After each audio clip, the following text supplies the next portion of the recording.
Next हमारे पास है theorem. F कोई भी लीनियर फंक्शनल है, डिफाइन है किसी finite dimensional inner product space V पर।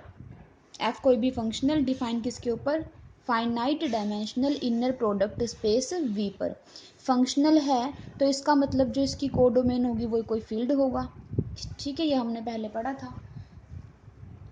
Then there exist a unique vector V belongs to capital V. तो हमें क्या शो करना है कि कैपिटल वी के अंदर हमें एक वेक्टर वी मिलेगा सच दैट जो इस कंडीशन को फुलफिल करेगा। कंडीशन क्या है कि F of U is equals to, कि अगर हम यू पर एफ मैपिंग ऑपरेट करें तो आंसर क्या आना चाहिए, यू की इनर प्रोडक्ट वी के साथ, ठीक है। और जो ये यू है for all U belongs to V, it means ये वाली कंडीशन कैपिटल वी के हर एलिमेंट के लिए होल्ड होनी चाहिए, ठीक है। और जो ये एलिमेंट हमें मिलेगा ना वी, वो यूनिक होना चाहिए। तो देखो proof, let F V to F be a linear functional on V. हमने मान लिया एफ है कोई भी वी से लेकर एफ तक लीनियर फंक्शनल वी के ऊपर। वी हमें कैसा गिवन था, फाइनाइट डायमेंशनल था। इट मीन्स इसकी जो बेसिस होंगे उसके अंदर फाइनाइट नंबर ऑफ एलिमेंट आएंगे, ठीक है।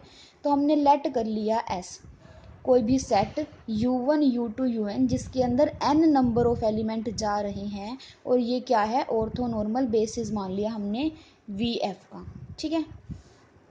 अगर ये ऑर्थोनॉर्मल बेसिस है तो हमें पता है कि सेम एलिमेंट की सेम के साथ इनर प्रोडक्ट करेंगे तो आंसर 1 आएगा, और दो डिफरेंट एलिमेंट की इनर प्रोडक्ट करेंगे तो आंसर 0 आएगा, ठीक है। इसके बाद हमने डिफाइन कर लिया v। ये कौन सा v है, ये वही v है जो हमें दिखाना था कैपिटल V के अंदर एग्जिस्ट करेगा। तो हमने लेट कर लिया v is equals to summation i1 to n f of ui का बार इंटू ui। ऑब्वियस सी बात है कि v कैपिटल V के अंदर बिलोंग करेगा, वेक्टर स्पेस के अंदर ही होंगे सारे एलिमेंट।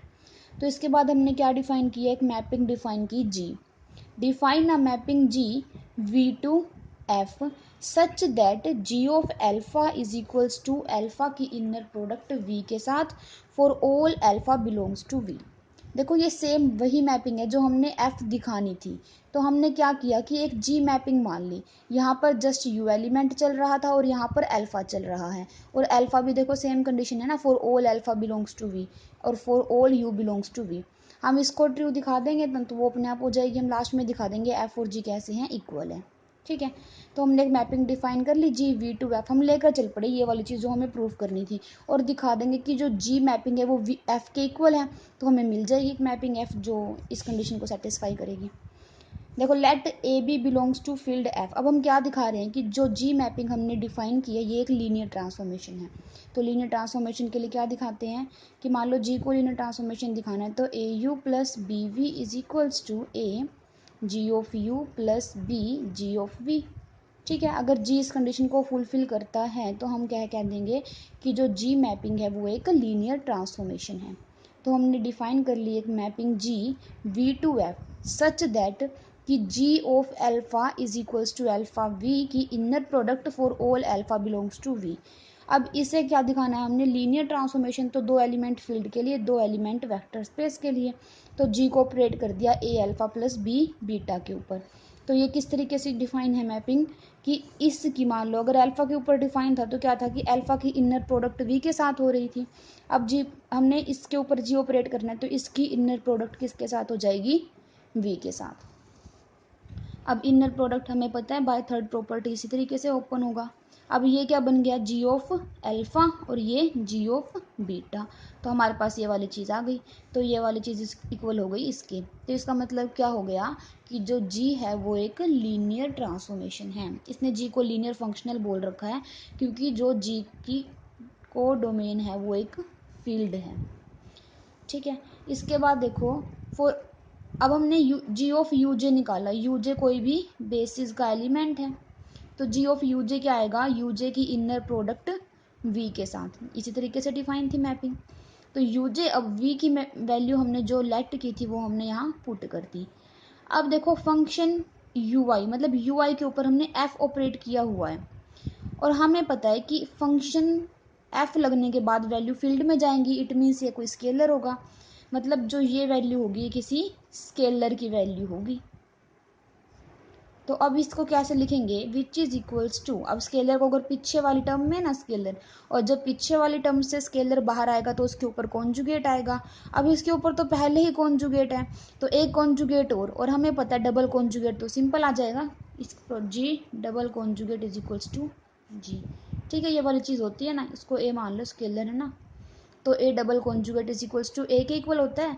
और यहाँ पर पीछे वाले एलिमेंट से जब हम इसे बाहर लेंगे तो एक कॉन्जुगेट और आएगा और फिर सिंपल आ जाएगा। ये कैसे आएगा फिर, summation I 1 to n, scalar को बाहर ले लिया हमने, यू जे बच गया किसके साथ, यू आई के साथ। ठीक है, हमारे पास ये वाली चीज़ आ गई, यहाँ इसने यही लिखा है। अब इसे हम ओपन करेंगे, इसे हम ओपन करेंगे तो क्या आएगा हमारे पास, देखो सबसे पहले आई को हमने इसको रन करवा दिया, तो F of u1 you J की इनर प्रोडक्ट u1 के साथ, प्लस इसी तरीके से बीच में जे भी आया होगा, तो एफ ऑफ यू जे की इनर प्रोडक्ट यू जे के साथ, plus up to last term क्या आएगी, एफ ऑफ यू एन और यू जे की इनर प्रोडक्ट यू एन के साथ। और हमें पता है कि सारे के सारे जो यू आईज हैं वो एक ऑर्थोनॉर्मल सेट बना रहा है, तो इट मीन्स जब डिफरेंट एलिमेंट की इनर प्रोडक्ट लेंगे वो तो ज़ीरो बन जाएंगे सारे के सारे, ये भी ज़ीरो बन जाएगा। बचेगा क्या, सेम की सेम के साथ, और जो सेम की सेम के साथ इनर प्रोडक्ट लेंगे तो वो वन बन जाएगा, तो इट मीन्स ये हमारे पास क्या बन जाएगा, वन। तो बचा क्या, सिर्फ एफ ऑफ यू जे। तो इसे जब हम ओपन करके लिखेंगे इस तरीके से तो हमारे पास एफ ऑफ यू जे आ जाएगा। ठीक है, तो by using first and second this is an orthonormal basis of V, सिर्फ इसने इसका ये बता रखा है कि ये हमने इसको इस तरीके से क्यों लिख दिया, मैंने आपको बता दिया है खोल के। तो हमारे पास क्या आ गया, G of U J is equals to F of U J, क्योंकि हम लेके क्या चले थे, जी ऑफ यू जे लेके चले थे, जो कि इसके इक्वल आ गया एफ ऑफ यू जे के, और यू जे क्या थे, एस के एलिमेंट्स थे।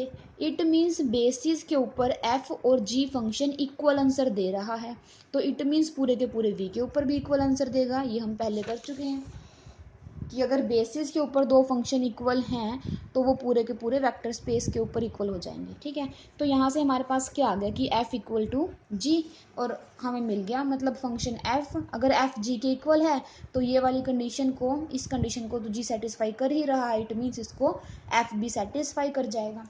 अब हमने क्या दिखाना था कि जो ये वेक्टर v एग्जिस्ट कर रहा है वो यूनिक वेक्टर होना चाहिए, तो अब हम इसे यूनिक दिखाएंगे। तो हमने मान लिया एक वेक्टर w और ऐसा है जो इसी कंडीशन को सेटिस्फाई कर रहा है। ठीक है, यहाँ पे हमने w लिख दिया ना v की जगह, और देखो v भी इसको सेटिस्फाई कर रहा है, w भी सेटिस्फाई कर रहा है और v भी सेटिस्फाई कर रहा है। अब लेफ्ट हैंड साइड इक्वल तो it means right hand side भी इक्वल होंगी, तो ये दोनों इक्वल आ गए। इसे जब हम इस तरफ लेकर आएंगे तो ये नेगेटिव हो जाएगा, इसे हम इस तरीके से लिख सकते हैं, u w minus U is equals to zero for all u belongs to v, मतलब v के हर एलिमेंट के लिए u की इनर प्रोडक्ट, सॉरी v के हर एलिमेंट के लिए इन दोनों की इनर प्रोडक्ट ज़ीरो आ रही है, मतलब u की inner product w minus U v के साथ ज़ीरो आ रही है for all u belongs to v। पर हमें पता है ज़ीरो ही एक ऐसा वेक्टर है जिसकी इनर प्रोडक्ट हर एलिमेंट के साथ ज़ीरो आती है, तो it means w minus U को क्या होना पड़ेगा, ज़ीरो होना पड़ेगा।